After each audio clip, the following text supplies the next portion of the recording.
પ્રકરણ 1. સજીવ વિશ્વ. The living world. સજીવ વિશ્વ કેટલું અદ્ભુત છે. સજીવોના પ્રકારોની વિશાળ શ્રેણી નવાઈ પમાડે તેવી છે. સજીવોના સર્વોત્તમ કુદરતી નિવાસસ્થાનો, એક્સ્ટ્રાઓર્ડિનરી હેબિટેટ્સ જેવા કે ઠંડાગાર પર્વતો એટલે કે કોલ્ડ માઉન્ટેન્સ, પાનખર, પર્ણપ્રપાતી, જંગલો, ડેસિડ્યુઅસ ફોરેસ્ટ, મહાસાગરો, ઓશિયન્સ, મીઠા પાણીના જળાશયો, ફ્રેશ વોટર લેક્સ, રણ એટલે કે ડેઝર્ટ્સ કે ગરમ પાણીના ઝરા, હોટ સ્પ્રિંગ્સ કે જેમાં આપણને સજીવો જોવા મળે છે તે અવાક કરી દે છે. ઝડપવાન ઘોડો એટલે કે ગેલોપિંગ હોર્સ, સ્થળાંતરિત થતા પક્ષીઓ એટલે કે માઇગ્રેટિંગ બર્ડ્સ, વેલી ઓફ ફ્લાવર્સ કે હુમલો કરતી શાર્ક એટલે કે અટેકિંગ શાર્ક, આ બધાની સુંદરતા આપણને તેમની પ્રત્યેનો આદરભાવ જગાડે છે અને અદ્ભુતતાની ઊંડી સમજ આપે છે.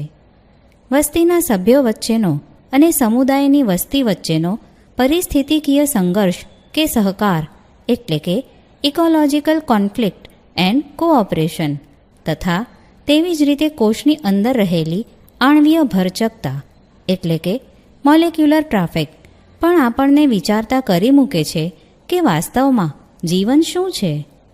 આ સવાલ બે ગર્ભિત પ્રશ્નો એટલે કે ઇમ્પ્લિક ક્વેશ્ચન્સ ધરાવે છે.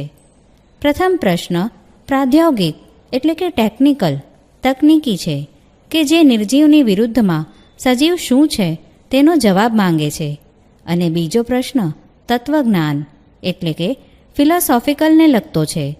જીવનનો હેતુ શું છે તેનો જવાબ માંગે છે.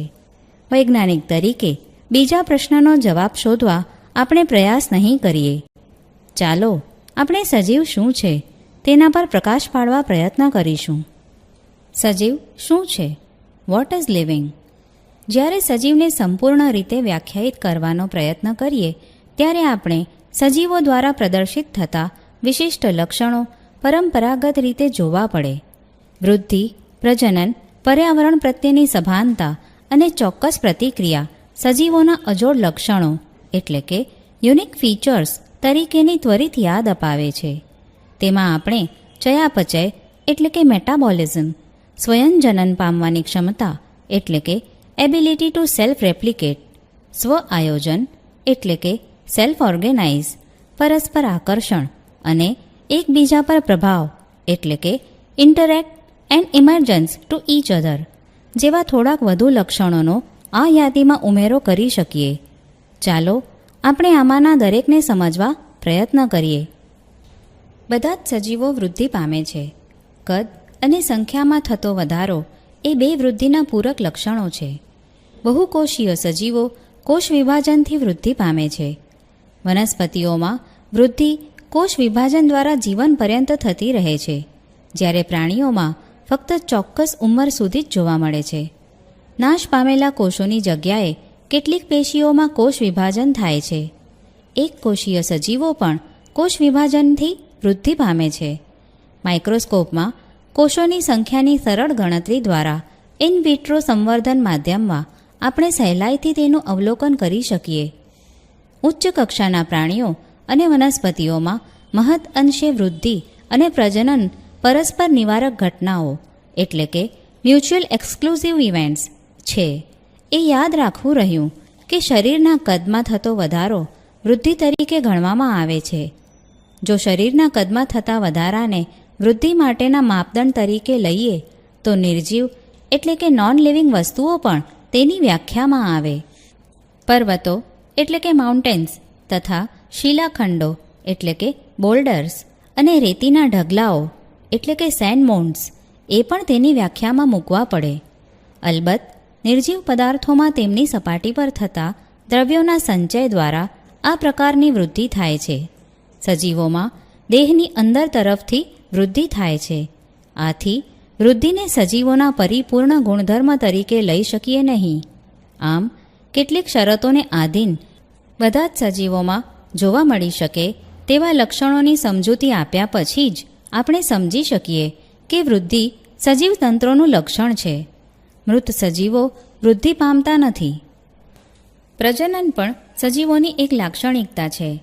સજીવ પુખ્ત વયે પોતાના જેવા જ બીજા નવા સજીવનું સર્જન કરે છે. આ ક્રિયાને પ્રજનન કહે છે. બહુકોષીય સજીવોમાં પ્રજનન દ્વારા નિર્માણ પામતી સંતતિઓ ઓછા વધતા પ્રમાણમાં પિતૃઓ જેવો સરખો દેખાવ ધરાવે છે. નિર્વિવાદ અને નિશંકપણે આપણે તેનો લિંગી પ્રજનન તરીકે ઉલ્લેખ કરીએ. સજીવો અલિંગી રીતે પણ પ્રજનન કરે છે. ફૂગ તેના દ્વારા ઉત્પન્ન કરાયેલા લાખો અલિંગી બીજાણુઓ એટલે કે અસેક્સ્યુઅલ સ્પોર્સ દ્વારા સરળતાથી બહુગુણિત એટલે કે મલ્ટિપ્લિકેશન અને વિસ્તરિત થાય છે. યીસ્ટ અને હાઇડ્રા એટલે કે જળવ્યાળ જેવા નિમ્ન કક્ષાના સજીવોમાં આપણે કલિકા સર્જન એટલે કે બડિંગ જોઈએ છીએ. પ્લેનેરિયા એટલે કે ચપટા કૃમિમાં આપણે સાચું પુનઃસર્જન એટલે કે રીજનરેશન જોઈએ છીએ. એટલે કે આ સજીવના ટુકડા ગુમાવેલા ભાગના પુનઃસર્જન દ્વારા નવા સજીવનું સર્જન કરે છે. ફૂગ, તંતુમય લીલ, મોસના પ્રતંતુ બધા અવખંડન એટલે કે ફ્રેગમેન્ટેશનથી સરળતાથી બહુગુણિત થાય છે. જ્યારે બેક્ટેરિયા એક કોષીય લીલ કે અમીબા જેવા એક કોષીય સજીવોમાં પ્રજનનને વૃદ્ધિ સાથે સરખાવાય છે. દાખલા તરીકે કોષોની સંખ્યામાં થતો વધારો.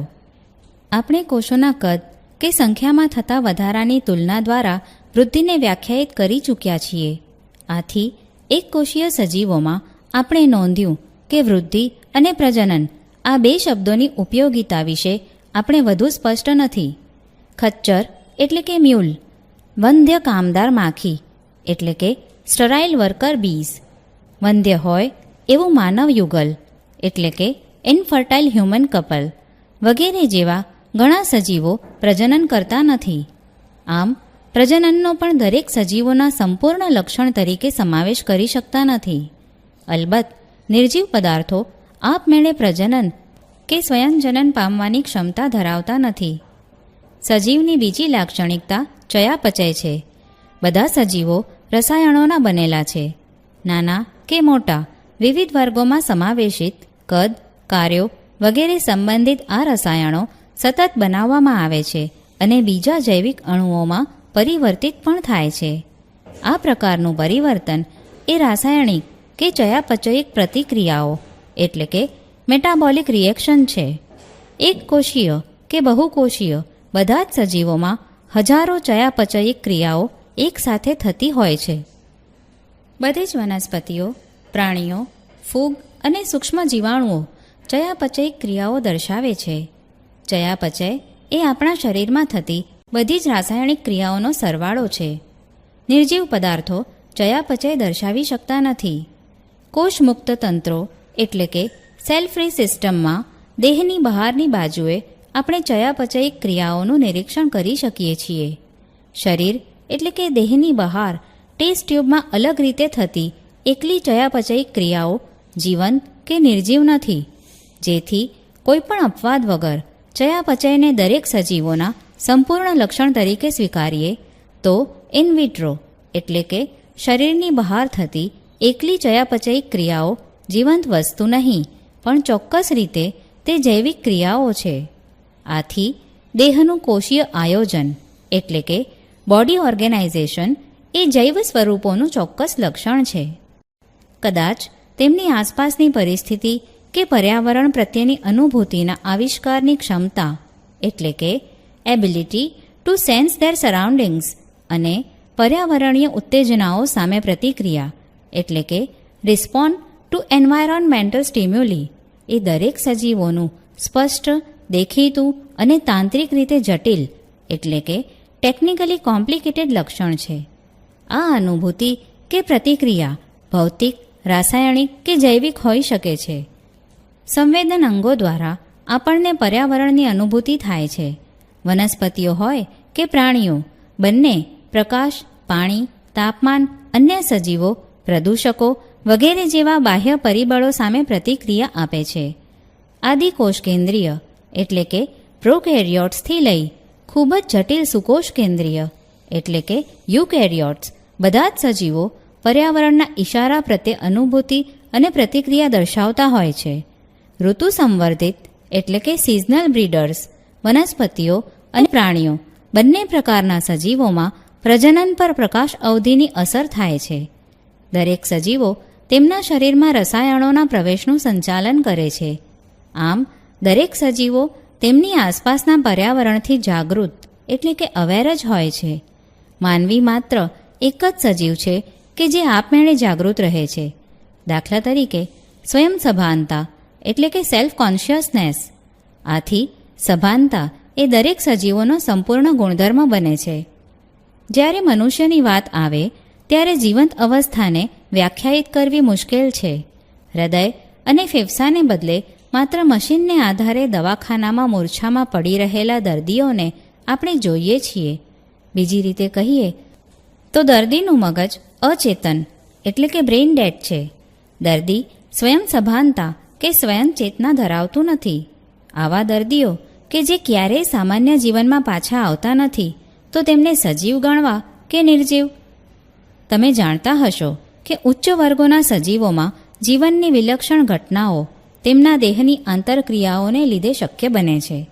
પેશીના ગુણધર્મો તેના બંધારણને લીધે નથી, પરંતુ તેના બંધારણમાં રહેલા કોષો વચ્ચેની આંતરક્રિયાઓ એટલે કે ઇન્ટરેક્શન્સનું પરિણામ છે. એ જ રીતે કોષીય અંગિકાઓના ગુણધર્મો તેના આણ્વીય બંધારણને લીધે નથી, પરંતુ તેમાં રહેલા આણ્વીય ઘટકો એટલે કે મોલેક્યુલર કોન્સ્ટિટ્યુએન્ટ્સ વચ્ચેની આંતરક્રિયાઓનું પરિણામ છે. આયોજન એટલે કે ઓર્ગેનાઇઝેશનના ઉચ્ચ સ્તરે આ આંતરક્રિયાઓ ઉચ્ચ ગુણધર્મોમાં પરિણમે છે. દરેક સ્તરે સંગઠનાત્મક જટિલતાની શ્રેણી એટલે કે હાયરાર્કી ચડતા ઉતરતા ક્રમમાં આ ઘટનાઓ સાચી છે. આથી આપણે કહી શકીએ કે સજીવો સ્વયંજનિત, સ્વયં વિકસિત બાહ્ય ઉત્તેજનાઓ સામે પ્રતિક્રિયા દાખવવાની ક્ષમતા ધરાવતા અને એકબીજા પર અસર કરતા સ્વયં નિયંત્રિત તંત્રો છે. જીવવિજ્ઞાન એ પૃથ્વી પર રહેતા સજીવોના જીવનની અને તેમના ઉદ્વિકાસની વાર્તા છે. દરેક સજીવો વર્તમાન, ભૂતકાળ અને ભવિષ્ય એ સામાન્ય જનીન દ્રવ્યની વહેંચણી દ્વારા એકબીજા સાથે સંકળાયેલ છે, પરંતુ આ જનીન દ્રવ્ય બધામાં વિવિધ અંશે ઓછું વધતું હોય છે.